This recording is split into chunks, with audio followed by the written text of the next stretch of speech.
Et je suis heureux de vous présenter une sorte d'expérience. Euh, Vous savez, Juncker et Claude vous avez déjà dit que cette retraite, c'est une retraite très spéciale parce que nous avons beaucoup de membres aspirants d'Inter-Être et nous avons aussi beaucoup de membres qui vont recevoir les 14 entraînements d'Inter-Être le lundi.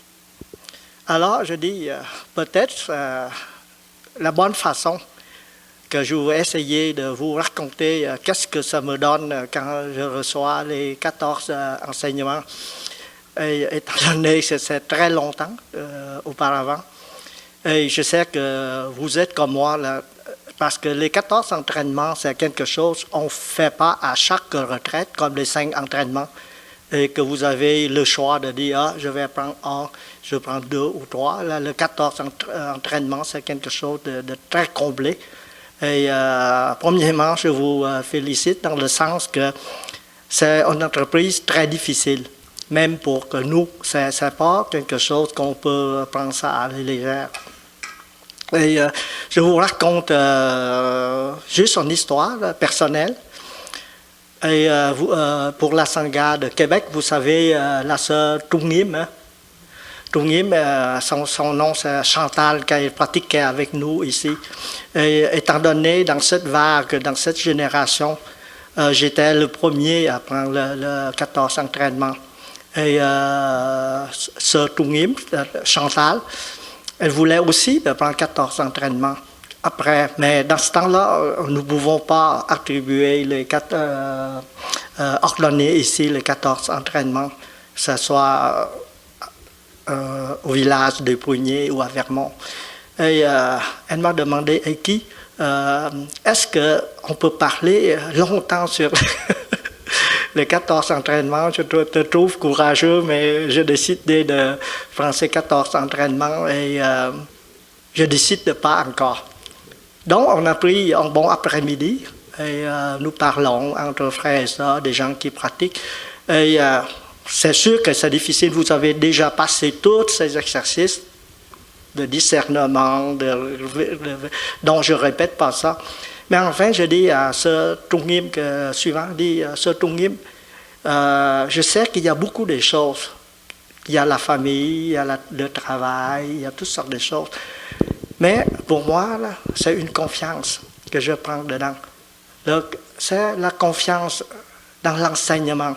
Ce n'est pas une confiance dans une secte, dans un secte ou bien dans une personne supérieure, quelque chose comme... C'est vraiment, après beaucoup de travail interne, c'est vraiment une confiance dans l'enseignement. Ça pourrait être quelque chose qui nous rejette plus tard à réfléchir encore. Parce qu'en enseignement, c'est en enseignement, ça dépend de nos capacités d'absorption. Le Bouddha, quand il a beaucoup de difficultés, il dit que l'enseignement, c'est hors de tous les mots. Donc, nous comprenons ça. Est-ce que nous avons la capacité de bien comprendre ça aussi? Mais si on a la confiance, on est capable de pratiquer et on est capable de s'ajuster nos tirs au fur et à mesure. Mais si la confiance est là, la confiance est là. Mais on dit, est-ce que la confiance est aveugle? Des fois, là, on est bordé. Okay? Et j'ai reçu la même éducation que vous, c'est-à-dire occidentale. Et nous savons, nous connaissons très bien la citation de Blaise Pascal. La vérité en deçà et au-delà de Pyrénées, c'est pas la vérité. Donc, c'est vraiment, qu'est-ce qui vous dit que c'est vrai ou pas vrai? Et même notre mère nous dit tout le temps, quand on fait quelque chose, dit, êtes-vous sûr? Donc, c'est quelque chose que nous, je ne peux pas vous dire plus que ça, c'est vraiment, on peut dire que c'est une conscience aveugle, mais avec beaucoup de... On dit qu'on peut utiliser le mot pleine conscience. Parce que c'est ça qui nous guide et qui nous aide de comprendre de plus en plus qu'est-ce que nous allons faire. Et c'est l'aspect personnel. Maintenant, quand vous êtes en interêtre, c'est un peu plus de personnel parce que la vocation est un peu plus grande. On essayait de contribuer un peu plus à la société. On pense que de faire du bien à la société. Des fois, on pensait très très fort, très haut. Et c'est ça. Quand je parle de vous, quand je parle de tout ça, quand je parle de notre vocation, vous voyez, c'est déjà une formation mentale. En fait, vocation, c'est une formation mentale. Mais comme tu as dit, une formation mentale, c'est quelque chose qui peut être pas tout seul et de faire à partir de notre matière. Donc, quand vous regardez longtemps dedans, vous demandez d'où vient cette vocation-là. Et c'est un exercice qu'on ne peut pas répondre tout de suite. Et ça, dans toutes je peux dire que toutes nos années de pratique, et ici, comme nos frères et sœurs, comme je pense que dans le temps, des fois, quelqu'un me demande, Anki, qu'est-ce que tu as fait? Es-tu fou de faire cela? Et nous autres, parce que dans le temps, nous étions jeunes, il y a des travails, des fois, je me souviens dans le temps, quelqu'un quittait Montréal à toutes les semaines pour aller travailler à Boston ou quelque chose.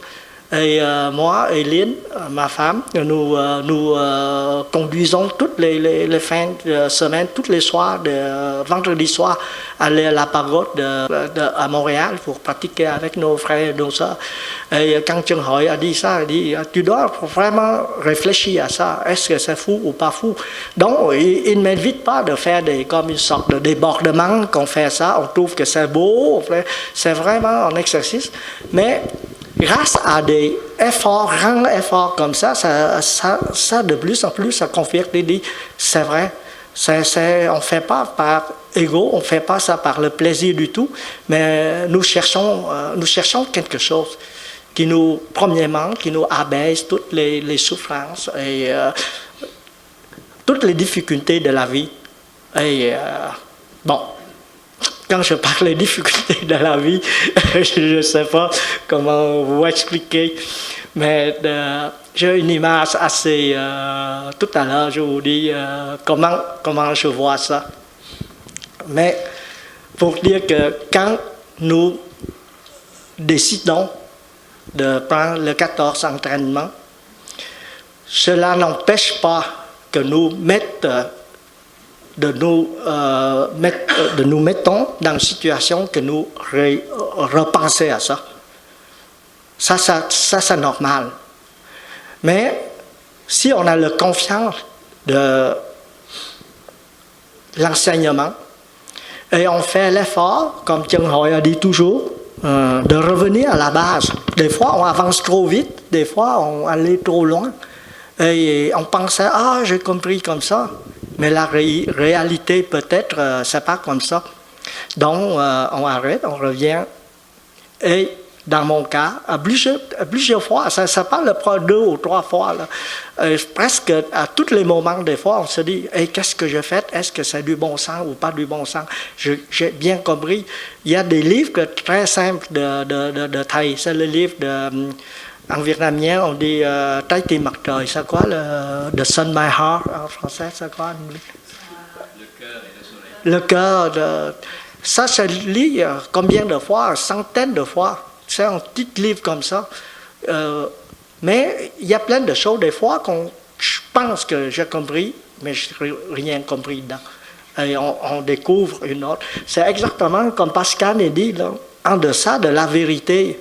Mais il faut aller très loin pour savoir la vérité. Et hier, quand Claude a parlé un peu, mon frère Claude a parlé un peu comment on méditait la sensation, le corps. Là. Mais quand vous faites ça, quand vous revisez, qu'est-ce que vous faites en fait? C'est vous revisez, méditez le dharma, l'esprit ou bien l'esprit. Enfin, quand nous avons ramassé beaucoup de choses au cours de notre pratique, et on ne peut pas dire que cette pratique nous fait tout le temps du bien. Des fois, il nous donne un autre grain, il nous sème un autre grain parce qu'on n'est pas très loin dans la pratique, ou bien on n'a pas assez pleine conscience, et on les laisse couler comme ça. Et quand il faut tout le temps revenir à la base pour... et je pense que le dernier conseil que Chân Hội me donnait avant de quitter, parce que avant de quitter, il dit est-ce que je peux aller lui voir? Et je prends tous les efforts, il est très joyeux, très joyeux, il part avec moi, très lucide. Il part de son orteil, sa femme me donnait une mauvaise, il ne peut pas fitter, il ne peut pas manger. Mais il dit, qu'est-ce que tu dois faire, c'est de respirer. Juste ça. Et je me dis, c'est simple de ça, mais la façon qu'il me transférait ça, là, je trouve que c'est très important, c'est quelque chose que je dois regarder à fond et de tout mon cœur. Et aujourd'hui, je vous dis, c'est vraiment, je vous transmets ça, c'est le recommandation. Nous revenons à la base, à nos respirations. Parce que des fois, on se dit, quand on pense à prendre le 14 entraînement, après un certain moment, on hésite. On se demandait, c'est vraiment, comme je vous dis, c'est pas en 5 entraînements qu'on dit qu'on pense ça à la légère, c'est vraiment une discernation très profonde. Donc, je félicite Vivien, je dis, je suis tellement étonné et je vous aime que vous avez beaucoup de courage de passer la cérémonie le lundi. Bon, ça, c'est juste le côté personnel. Maintenant, une fois vous avez les 14 entraînements, qu'est-ce que c'est? Et quand vous lisez le sutra des gens Europe blanche de Sion, ou bien vous lisez quelques mots sur le bouddhisme engagé, enfin le mot, le 14 entraînement vous jette dans la vie. C'est plus personnel à vous, on vous jette dans la vie. Et j'aime l'image de Marceline, elle dit qu'être dans le courant, mais dans ce temps-là, elle dit peut-être le courant de pratique, mais aujourd'hui, je vous c'est le courant de la vie. C'est vraiment un courant de la vie. Mais pour savoir c'est ça, qu'est-ce que c'est le courant? Bon, j'aimerais profiter de mon frère Vin ici. Lui, il est spécialiste en aérodynamique, dans mécanique des flûtes. Donc, je vais expliquer c'est quoi le courant, et si je fais une erreur, lui, il va corriger. Bon, quand vous pensez le courant, vous laissez comme ça l'eau qui coule comme ça. Et dans le courant, si vous êtes une goutte d'eau, vous serez là-dedans. Et vous suivez toutes les autres gouttes qui s'en vont vers là, qui s'en vont vers là.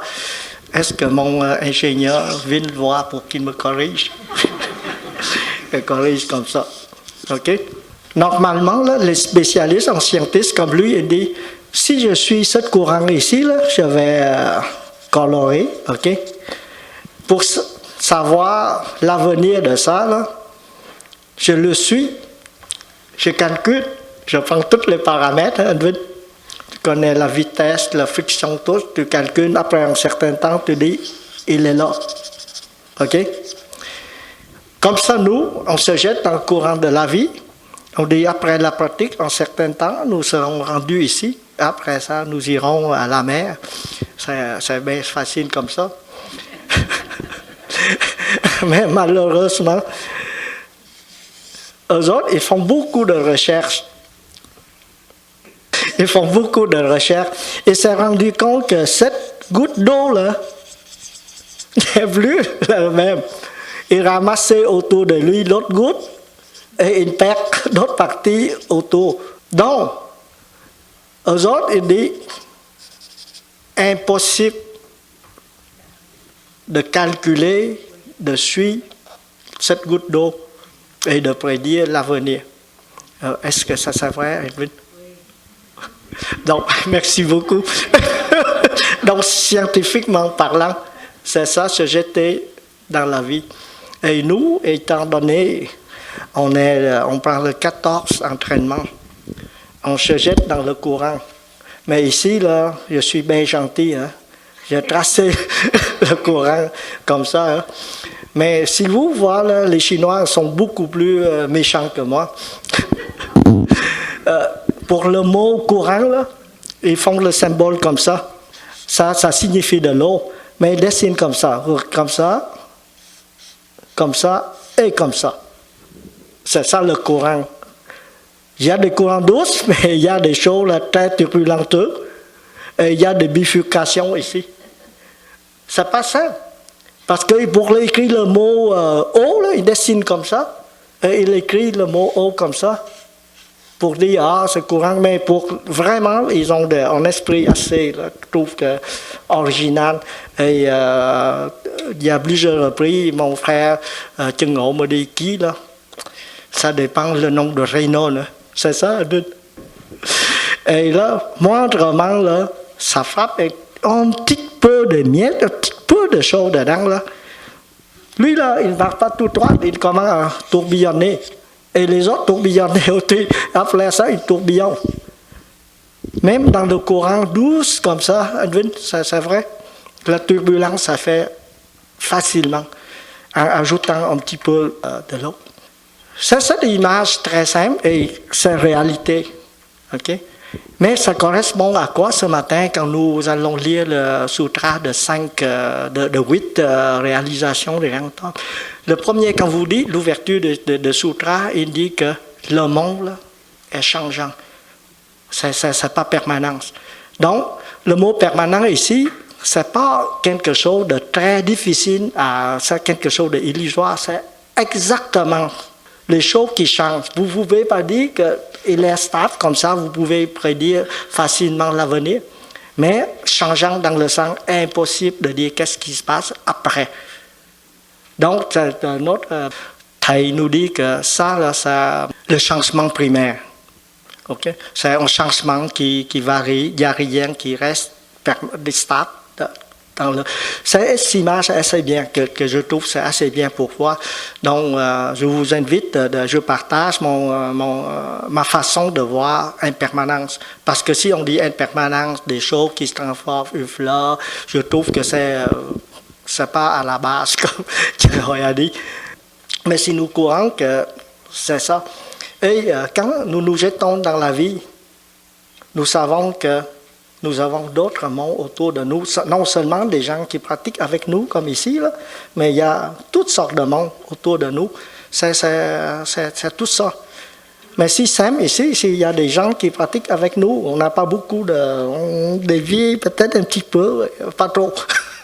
Mais ici, des fois, là, ils donnent un kick ici. C'est vraiment le caractère. Il faut que tu vois le proche. Vous faites vraiment, sinon ça ne donne pas le mot. Voilà, mais est-ce qu'il y a beaucoup de confrères et sœurs dit, dans les situations comme ça, est-ce que nous perdons notre personnalité? Quand vous êtes rendu ici, vous êtes composé de plusieurs choses. Vous n'êtes plus vous-même là. Est-ce qu'on n'est plus nous-mêmes? Vous voyez, ça c'est une grande question. Mais ça, la réalité aussi. Mais cette réalité, parce que c'est physique, c'est chose simple, on voit. Mais réalité, en nous, on est comme ça. Parce que nous sommes faits des atomes. Et les atomes, dans le courant comme ça soit en gaz ou bien en liquide, on fait comme ça. Okay? On est tout affecté par tout le monde.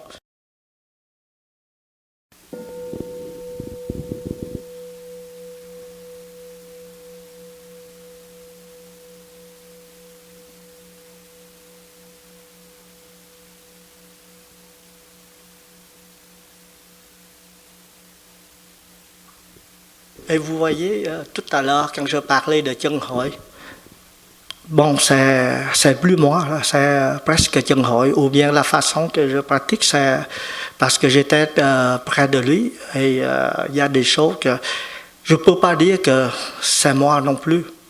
Je me souviens, il y a des grands artistes, des grands musiciens, quand ils pratiquent la musique, Il dit, c'est pas moi qui fait ça.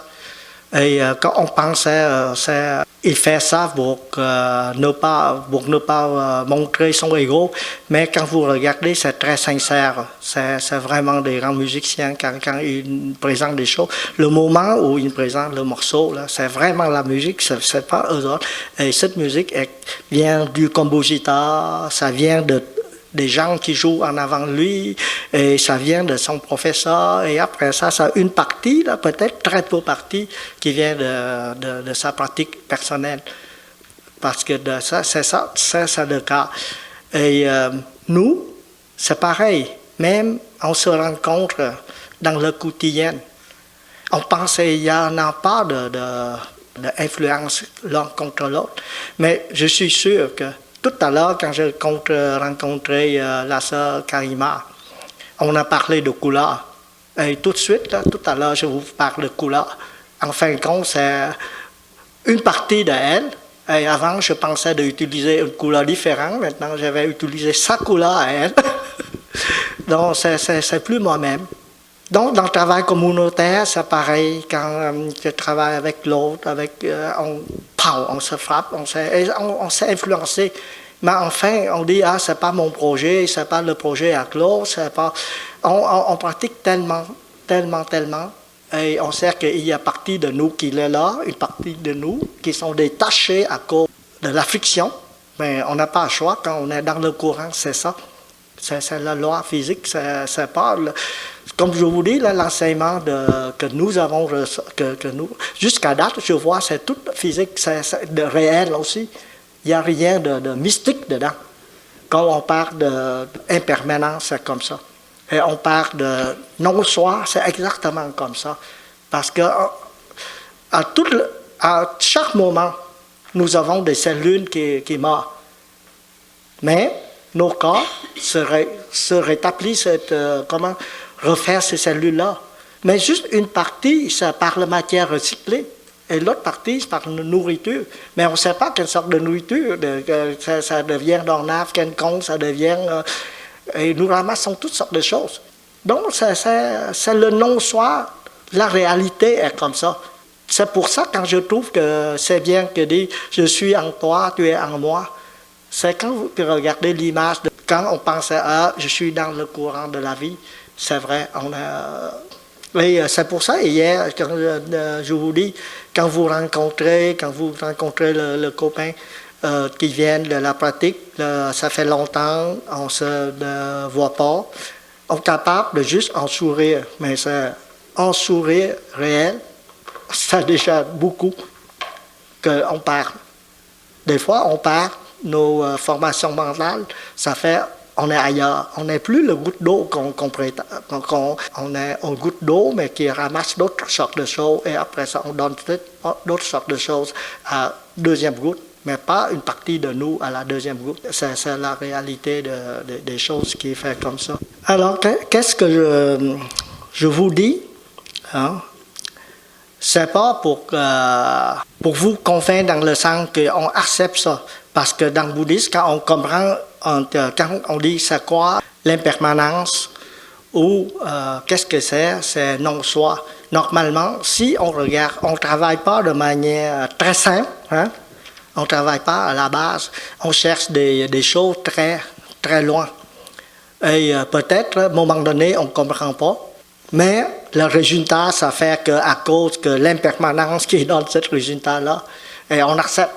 On dit, OK, c'est comme ça, l'impermanence. Mais la réalité, on ne saisit pas l'impermanence, on ne saisit pas ces changements qui passent à chaque minute. C'est l'impermanence. Alors, qu'est-ce que j'ai essayé de vous expliquer, mon expérience?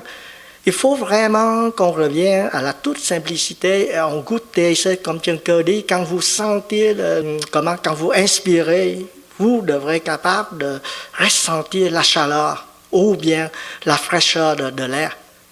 On n'a pas besoin de dire « Ah, je respire, je calme mon corps, c'est trop loin. » Le premier là, c'est quoi?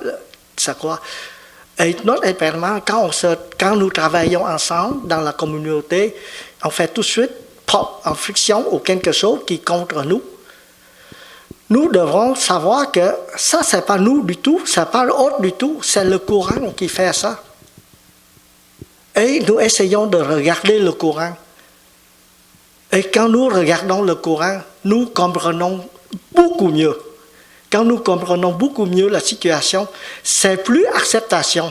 On voit ça, on prend ça, c'est ça la vie. On le prend. C'est pour ça, dans le sutra de ce matin, on dit, les gens réalisent. Hein? La réalisation. Le mot réalisation, c'est une bonne traduction du mot chinois qui s'appelle giác tri.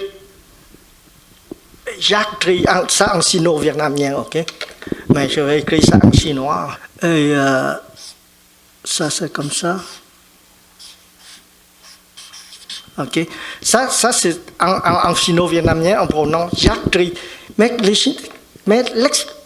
Vous voyez pourquoi j'utilise ça? Parce que c'est plus facile pour nous de comprendre, parce que c'est vraiment, là, il suggère des idées. Okay? Ici, c'est un homme avec ses yeux. Et il met les deux bras et embrasser quelque chose. On ne sait pas. Il ne sait pas.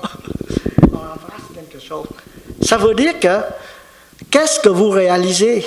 C'est quelque chose de réel, c'est quelque chose de concret. Il faut avoir quelque chose de concret.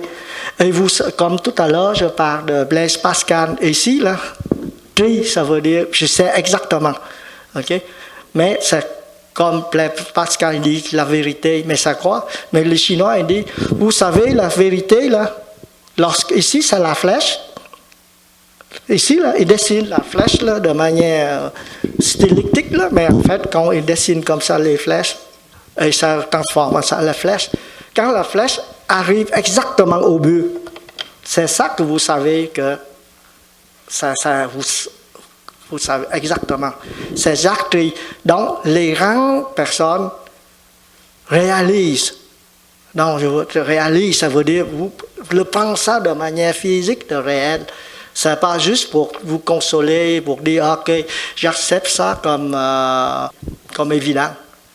Et ce matin, quand je vous fais lire ce sutra, et vous relisez le sutra de manière attentive, et vous prenez le mot réalisation par ce sens chinois, giác tri, ça veut dire, vous devrez le prendre réellement. C'est exactement. Et vous allez voir que c'est quelque chose qui nous aide beaucoup. Il n'y a pas dans les mots de manière des concepts, ce n'est pas des concepts. Après ça, le sutra, qu'est-ce qui est bon, qui est contrairement à des autres sutras. Les autres sutras, vous commencez tout le temps par un sujet et vous allez loin vers l'extérieur. Le sutra commence tout le temps par la vie. Que tout le monde, l'univers est impermanent, non soi, impur.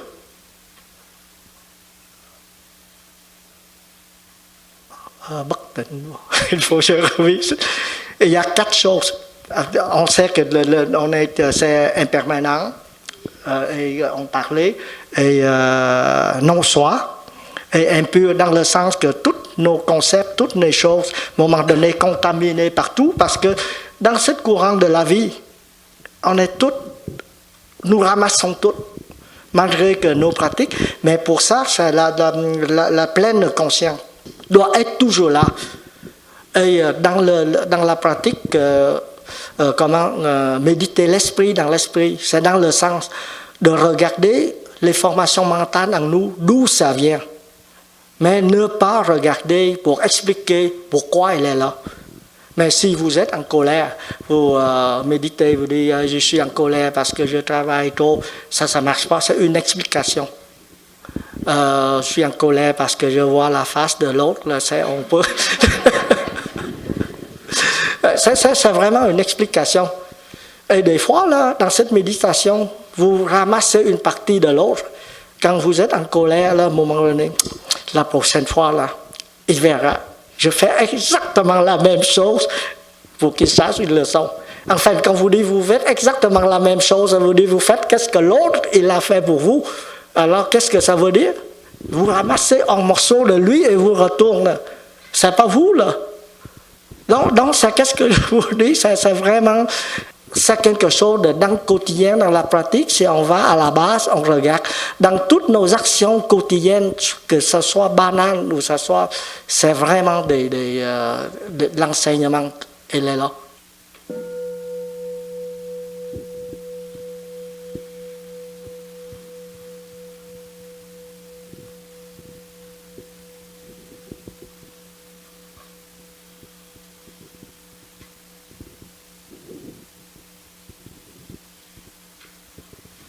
J'aimerais ajouter un autre aspect de non-soi que je trouve assez intéressant. Je pense que c'est assez pratique pour nos frères et nos sœurs qui ont déjà expérimenté une situation que nous rencontrons souvent. C'est le deuxième flot de Chinois, c'est comme ça, là. Ce flot-là. Vous voyez, dans le courant de la vie, la rivière n'est pas droite, hein? Elle est courbée comme ça. OK? Et on a coulé comme ça. Bien sûr, on se frappe ici. Sûr ou pas sûr, on va éclater ici.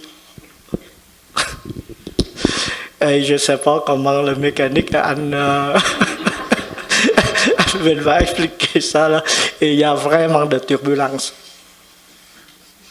Et j'aime ça regarder les films quand on descend des rapides, là. Même regarder, on est en bateau, comment tu es capable de se virer, hein, à travers ces bateaux-là pour se protéger. On est endommagé pareil, mais c'est pas facile, hein. Imaginons si vous descendez en rapide comme ça et vous ne savez pas comment diriger, c'est sûr que la mort, hein. Cette goutte d'eau, là, c'est éclate. Donc, non seulement la pratique, mais des autres aussi. Vous ne pouvez pas descendre rapide comme ça tout seul. Ça prend beaucoup de monde. Et après, ça prend aussi de la situation. Vous devrez voir quel rocher vous êtes capable de passer. Ça ne prend pas tout naturellement. Ça dépend non seulement de vous, non seulement des autres, mais ça dépend aussi de la situation. Alors, on n'est pas seul dans cette situation drastique comme ça. Et quand nous savons que nous allons confronter à une chose, je pense que ça, nous devrons besoin d'un sangha, d'une sangha, parce que à part de notre pratique, c'est la pratique qui nous aide beaucoup. Okay? Parce que sans pratique, là, la pleine conscience n'est là pas. Vous ignorez l'effort de vos sanghas, vous ignorez aussi les obstacles ici. Et là, la pleine conscience est encore là. Et la respiration est encore là. On doit rester calme, on doit être clair pour reconnaître, nous ne sommes pas là, nous sommes en tout, nous ne sommes pas en seul qui guide le bateau à travers les autres.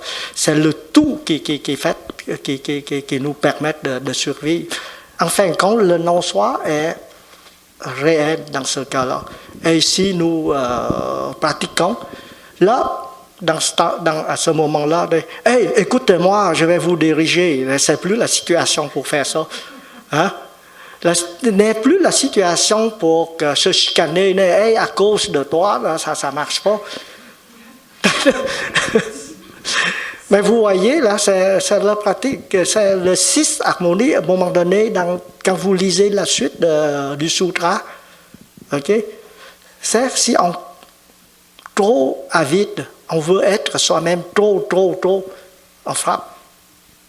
Okay? Et si on ne sait pas, toute la pratique autour, et quand ça suffit, quand ça on doit arrêter, ça ne marche pas. C'est pour ça qu'on dit, quand vous savez suffit, ça suffit. Mais la suffisance, c'est quoi? Cette suffisance n'est pas juste des choses matérielles. nos mentales aussi. Quand est-ce qu'on arrête, quand est-ce qu'on arrête de courir? Vous voyez, là, dans un sutra, quand le Bouddha il marche autour de lui, il y a un tueur qui court. Ok? Et il dit, pourquoi vous marchez, vous courez? Il dit, non, je ne cours pas, c'est vous qui courez. Donc, il y a un aspect. Donc, un des choses que j'ai appris quand on était les 14 entraînements, là, les deux pratiques que je trouve, on veut trop. Supposons on veut de notre village des girafes développer beaucoup. Et mon frère Thông, tout à l'heure, il arrive et dit ça fait ça, on coupe ça. Je dis, hey frère, c'est pas vous qui répondez au gouvernement. Au gouvernement, les frères qu'on utilise, on ramasse des fonds des retraites, on ramasse pas beaucoup, mais vous faites 2 ou 3 constructions qui dépassent même pas le revenu d'une retraite. Qu'est-ce que vous faites? C'est pas du bon sens, là. Et vous dites qu'on a accumulé le fonds depuis longtemps et c'est moi qui réponds à tout ça. Vous voyez? Ça, des fois, je dis à mon frère Thông, dit, ok, cette année, on a des huttes, des choses, on va essayer de parfaire ça, on verra. Parce que, en fin de compte, je pratique ne pas vouloir trop. Parce que qu'est-ce qu'on fait, c'est déjà beaucoup, mais est-ce que notre capacité nous permet de faire ça? Est-ce que notre pratique réellement nous supporte d'aller très loin? Donc il faut revenir encore à la base, comme Cheng Hội a dit, respire donc et regarde comme il faut. Si vous êtes capable d'aller trop loin comme ça. Et quand on dit, quand on sait que ça suffit, ça suffit. Ça signifie, ça ne pas abandonner tout, mais la suffisance, ça signifie que si votre effort vous conduit jusque-là, arrête à là et faire comme il faut, fais pas trop. Parce que, je pense, il y a 2 semaines, je parlais à la sœur de Gatineau, Claude, Marie-Claude ou quoi? Anne-Claude. Oui, Anne-Claude. Est-ce qu'elle est là? Oui, elle est là. Anne-Claude. Oui, je m'excuse, je peux pas. Je parlais la loi de Pareto. Et elle me dit, c'est une façon d'interprétation. Bon, je dis, j'ai bien interprété. Parce que ça dit dans le sutra. Pareto, c'est un économiste italien vers la fin du 19e siècle. Il est économiste, il plantait les haricots. Il voit que 20% de son haricot donne 80% de sa récolte. Et il trouve qu'il s'intrigue, il trouve que c'est assez amusant, mais parce qu'il est économiste, là il fait des études. Il voit que c'est vraiment 80% de la terre de l'Italie dans ce temps-là appartient seulement à 20% de la population. Là, il a publié sa recherche. Et après ça, il y a une prêtre qui est orthodoxe, il y a une prêtre qui travaille dans l'église. Il voit que 20% de défauts qui causent 80% de tous les problèmes. Il suggère qu'on appelle ça la loi de Pareto ou la loi 20-80, que présentement, si vous allez dans l'école de gestion, vous allez voir 20-80. Et la loi est tellement vraie que les économistes, présentement, les actuaires, les gens de l'assurance, tout le monde, et même les mathématiciens, ils commencent à avoir une distribution de Pareto. C'est les statistiques, là, je ne veux pas rentrer trop dedans. Ça veut dire que moi-même, je me suis rendu compte que 80% de revenus de notre entreprise viennent seulement de 20% des clients. Ce n'est pas tous les clients qui nous donnent toutes les choses. Ça, c'est la loi 20-80 qui est renommée. Et pour ceux, nos confrères travaillent dans l'informatique, là, ils doivent savoir 20% de leur code, là, produit 80% de misère dans les choses. C'est la loi. Et cette loi-là, c'est bien connu depuis le temps de Bouddha. Quand vous savez que ça suffit, arrête là. 20% des causes, 20% d'efforts qui donnent 80% de résultat. Non, mais ça veut dire que tous nos efforts, toutes nos pratiques, là, ne cherchent pas trop loin. Est-ce que nos 20% qui est déjà suffisant, que ça nous rendu déjà assez loin, après ça, on fait pas par pas. Et ici, j'ai des amis là, qui m'ont demandé, quand j'étais au Vietnam, et on me demandait quel sutra apprendre avec maître. Je citais le sutra de la respiration et quelques sutras que nous utilisons. On dit non, ça ne prend pas un sutra, ça prend le sutra de diamant, ça prend le sutra de comment le lotus, ça fait. Ça que nous, comment nous pratiquons. Nous pratiquons comme. Moi, je dis, influencé par Kyung Hoi dans le sens de voir des choses qui se passent dans le quotidien. Et si nous pratiquons beaucoup, nous regardons sous un œil de nos pratiques, mais nous essayons de comprendre. Mais je n'essaie pas d'interpréter faussement parce que c'est en danger de faire des interprétations bouddhistes très fausses. En ancien, on interprète n'importe quoi, on dit que c'est Bouddha, c'est très dangereux. Nous essayons de regarder calmement et expérimenter qu'est-ce qu'il nous donne. Et ça me donnait, comment là, de le prendre comme la vérité de manière assez plus facile, plus convaincante pour moi, par exemple. Pour moi, c'est beaucoup plus convaincant que de dire « Oh, non, suffit, là, on arrête ». Mais on sait que la suffisance, on a donné tous les efforts. Si on donne encore d'autres efforts, ça tombe à l'eau pour rien. C'est trop. Comme je me souviens, je fais beaucoup d'enseignements. Je sais, quand les étudiants ne veulent plus, hein. Vous ne cherchez pas les façons de vous attendre, vous laissez là, et une fois vous revenez, vous donnez d'autres façons ou bien d'autres leçons, ou trouvez une autre façon de l'expliquer, parce que c'est bon. Mais ici, il y a des choses très, très, très intéressantes. Et ça, c'est quand vous êtes en danger, quand vous avez une très grande confrontation. Et ça, c'est assez difficile parce que dans le panique, des fois, nous oublions nos pratiques.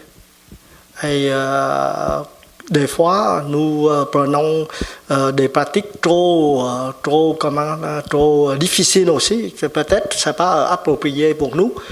Et je pense que la meilleure pratique, c'est, je reprends la suggestion de Kyung Hoi, on respire.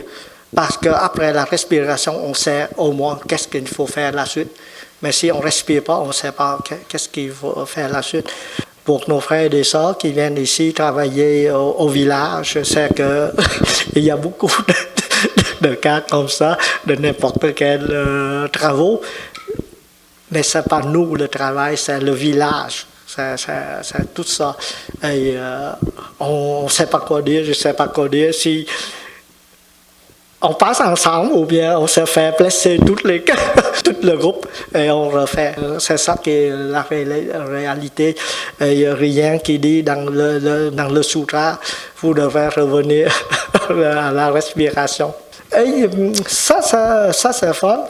Mais il y a une situation là, que le courant d'eau, vous rentrez ici, vous ne bougez pas. Oui, ça, c'est intéressant, là. Vous ne bougez pas.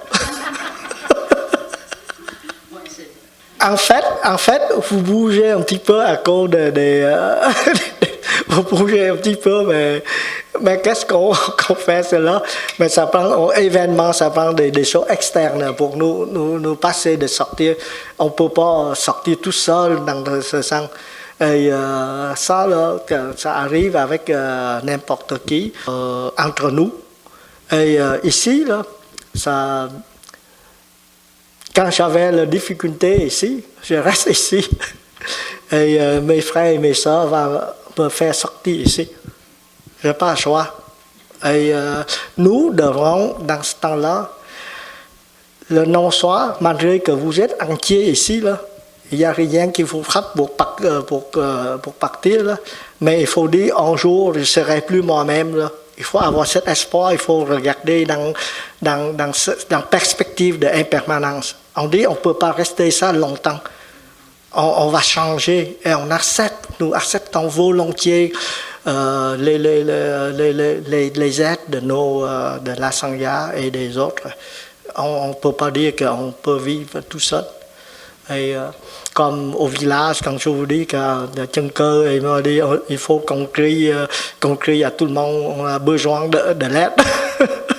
On est coincé parce que, en fait, on veut aller ici, on veut amener tout le monde ici pour vivre avec, mais la situation fait qu'on n'a pas le choix.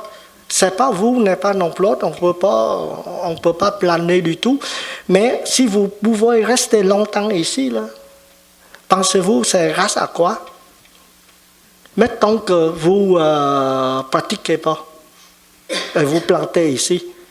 Enfin, beaucoup de formations mentales méchantes qui vont apparaître. Et comme ça, là, une fois qu'on vous met ici, ce n'est pas sûr que vous êtes capable de survivre. Alors, quand thầy Trường Phước, c'est une autre moine vietnamienne qui vient ici de temps à autre pour nous donner des discours en vietnamien pour la population.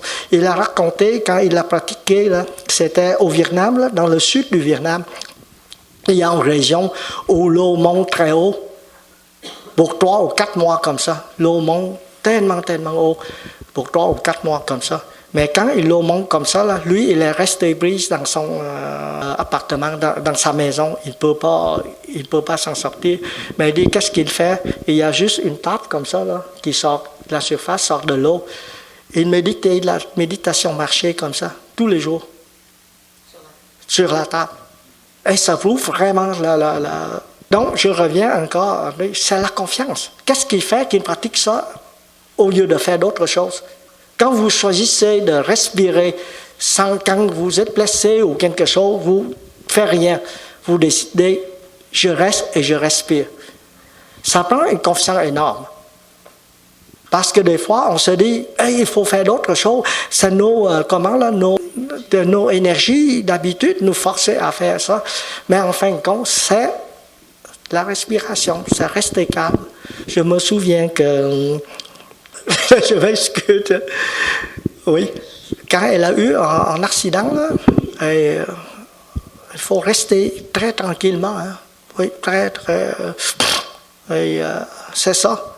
Et ici, quand vous restez calme ici, là, je vais emprunter l'exemple de Kula, de la sœur Karima.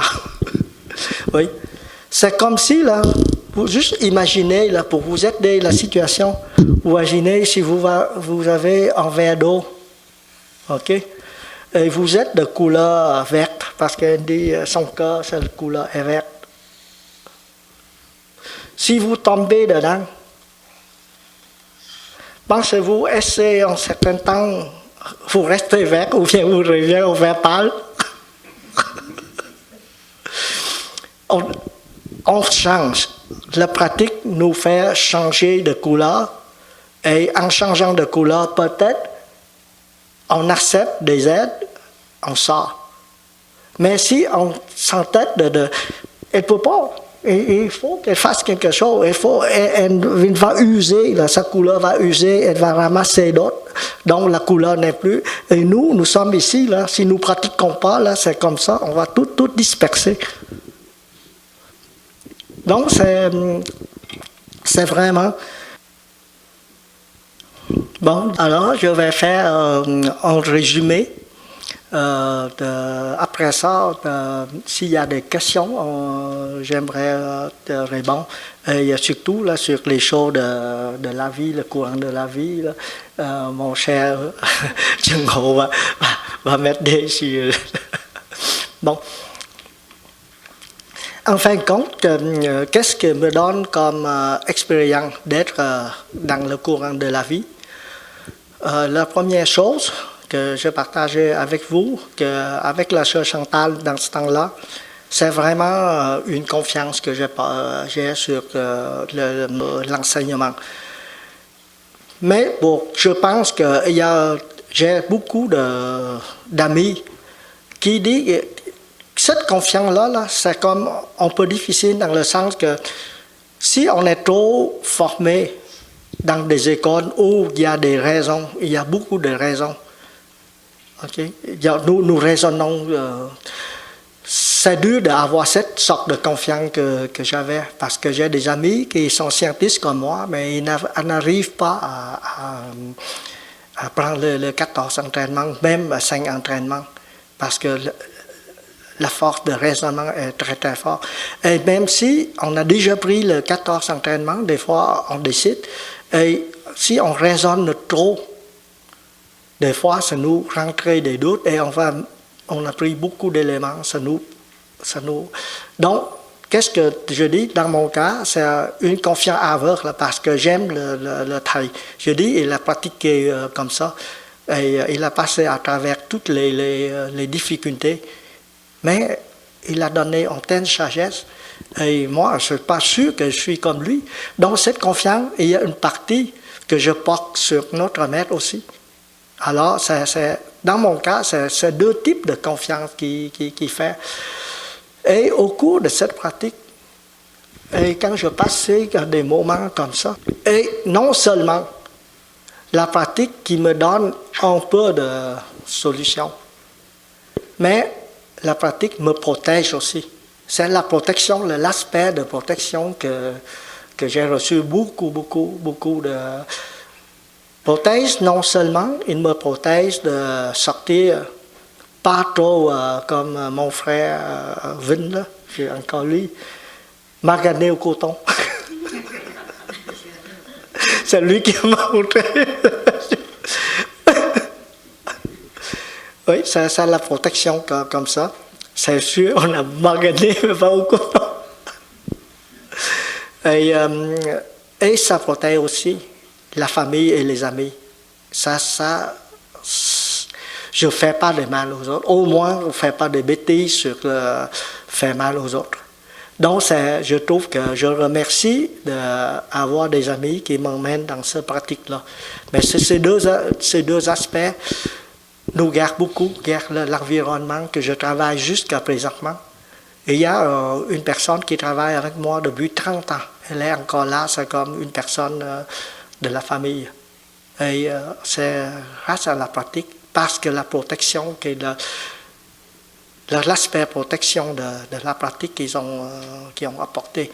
Et comme vous dites, là, dans le travail, je considère que c'est comme le courant de la vie, c'est le courant de Sangha. On est vraiment, là, c'est l'image du courant, c'est bon. Et j'ai beaucoup de temps de regarder ça. Et comme je suis un peu déformé professionnel, je sais. Bon, c'est cet aspect de protection que j'aimerais vous partager. Et, mais cette protection, non seulement, avec d'habitude, ça donne comme une philosophie de vie. Ça vous donne comme ça. Ça donne comme... ça là, quand ça donne comme ça, là, ça me permet d'aider les autres sans les aider réellement. Parce que quand au travail, quand les gens me voient comment je vis comme ça leur donne le goût de faire comme on dit, hey, ça suffit. Là, tout d'un coup, toutes les idées, hey, ça suffit.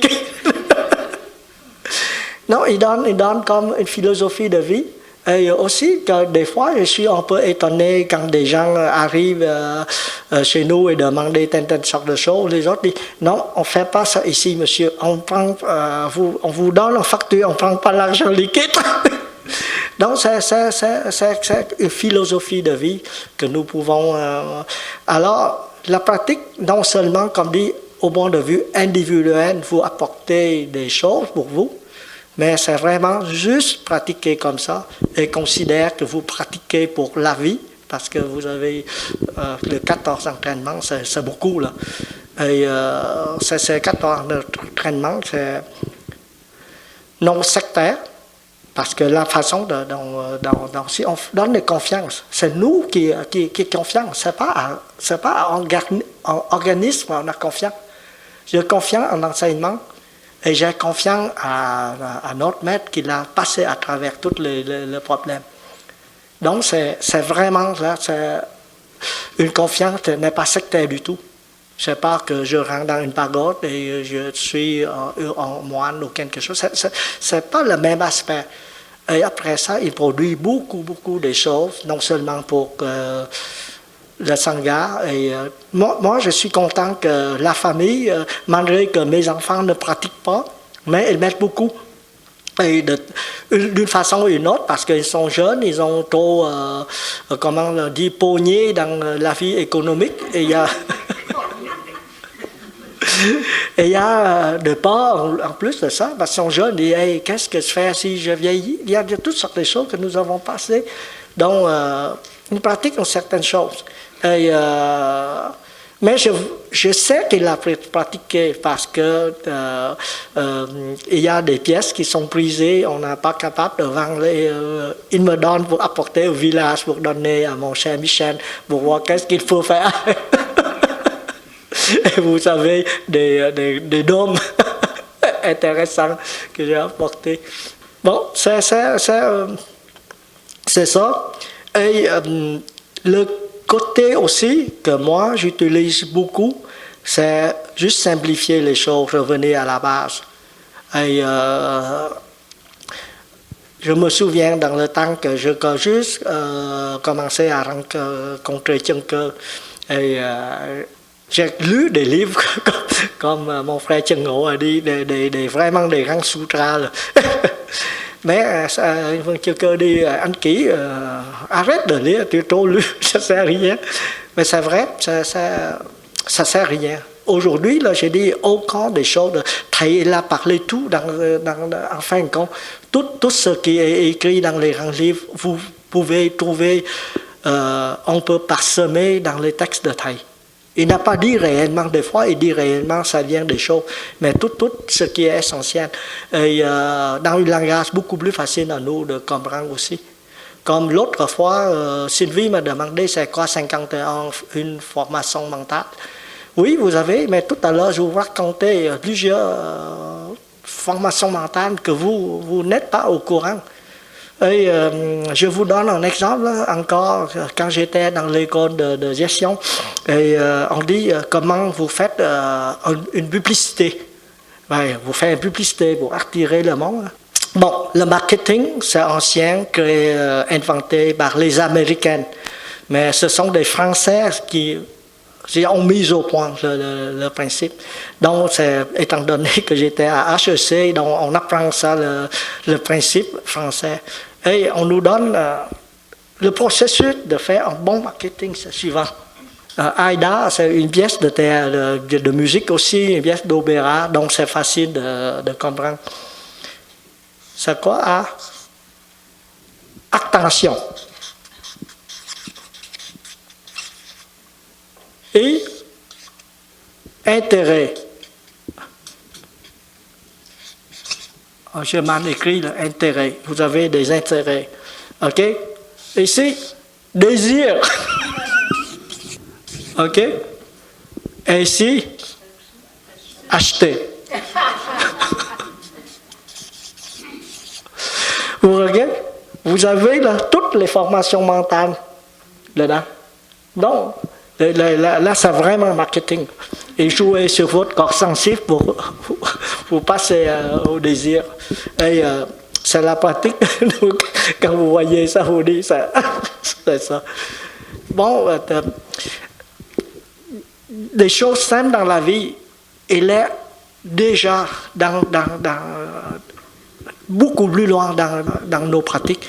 Et tout ça, là, c'est dans des choses que l'autre vous parlez, c'est de méditer l'esprit dans l'esprit.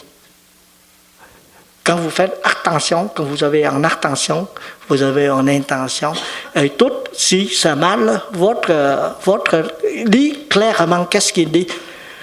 Notre chaussure à la fin, c'est achat qui vient de d'autres formations en avant, qui vient de désir, qui vient d'intérêt, qui vient de attention.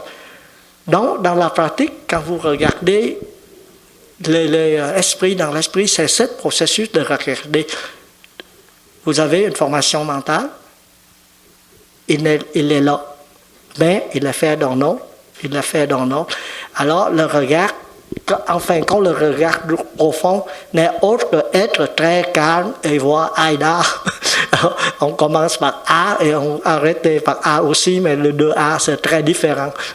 Le premier A, c'est toute banane, c'est tout beau, on fait attention comme nous faisons attention à notre respiration, mais à la fin, on achète quelque chose qui vient du désir. Et c'est ça que vous voyez, c'est pleinement de... Alors, revenir à la base. Hey, attends. Ne pense pas, c'est Chân Hội qui l'a dit, hein, c'est pas moi. Ne pense pas plus avancé. Non, non, c'est ça que... Bon, voilà. Je suis content d'avoir des frères et des sœurs qui font des... Vous avez beaucoup de courage de prendre les 14 entraînements. Et nos frères et nos sœurs aspirants qui prennent aussi qui aspirent de le prendre. Et voilà, mais mon expérience à moi, de porter ces 14 entraînements depuis très longtemps. Et voilà, merci beaucoup si vous avez des questions.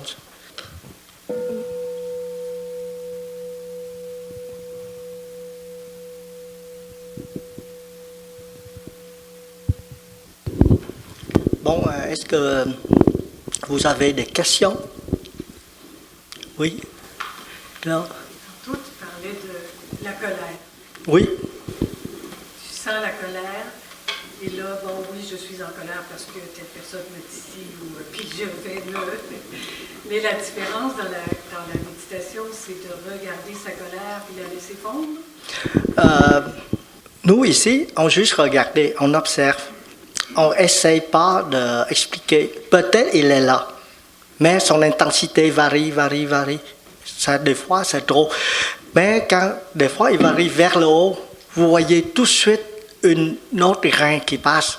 Peut-être la haine. Si il baisse, vous voyez un autre grain qui passe. Peut-être comment la pitié ou bien la compréhension, la compassion. Vous juste regardez ça, il passe d'un bout à un autre. Mais le but, c'est de voir quel grain qu'il est formé. Ce n'est pas d'expliquer pourquoi il est là.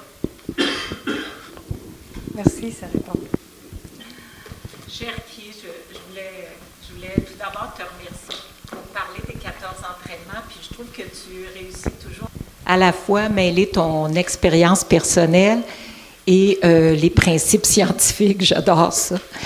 Je retiens cette image forte des gouttes d'eau que nous sommes, étant dans la cuisine, il y a plusieurs gouttes d'eau et de voir le courant. Je trouve ça très intéressant, et non pas un qui fait ça, l'autre qui fait ça, l'autre. Non, c'est le courant. Donc, essayez pour le mieux de naviguer dans ça. Alors, je voulais juste te remercier. Et j'invite les familles, parce que dans notre famille, je sais qu'il y a des nouveaux. Il y a peut-être beaucoup de choses sur les 14 et les 5 entraînements. Enfin, on pourra en parler aussi en famille. Mais pour moi, qui va les prendre, c'était très, très inspirant. Merci beaucoup. Moi, je trouve, comme tu disais, quand on est dans le courant, des fois, je trouve que ça aide à se déculpabiliser. Parce que souvent, on se frappe sur la tête, mais des fois, on est dans un courant. On a été mis là, puis c'est pas nous qui l'avons décidé, mais on est dans ce courant. Donc, c'est pas tout à fait ma faute, mais je suis capable de voir que je suis là. Et comment faire pour m'en sortir? C'est vrai qu'on peut tourner longtemps en rond. On peut tourner longtemps. C'est étourdissant. Oui. Ben, c'est sûr qu'en venant ici, on se calme un peu, là, puis peut-être qu'un jour, on va sortir. Merci pour cet exemple. Bon, je pense que je suis étonné moi-même de bien expliquer de telle manière qu'il n'y a pas de question. Bon, la suite, c'est la méditation marché. Hein. Et mon frère Pierre va guider. Et comme il ne pleut pas beaucoup. Hein. Vous voyez, on est tellement joyeux pendant cette retraite. Il y a toujours de la pluie quand on est à l'intérieur. Aussitôt qu'on doit sortir, le soleil va sortir. Alors profitez-en. Et ce que je retiens du discours de mon frère, c'est revenons à la base. Revenons à la pratique ou revenons aux pratiques essentielles.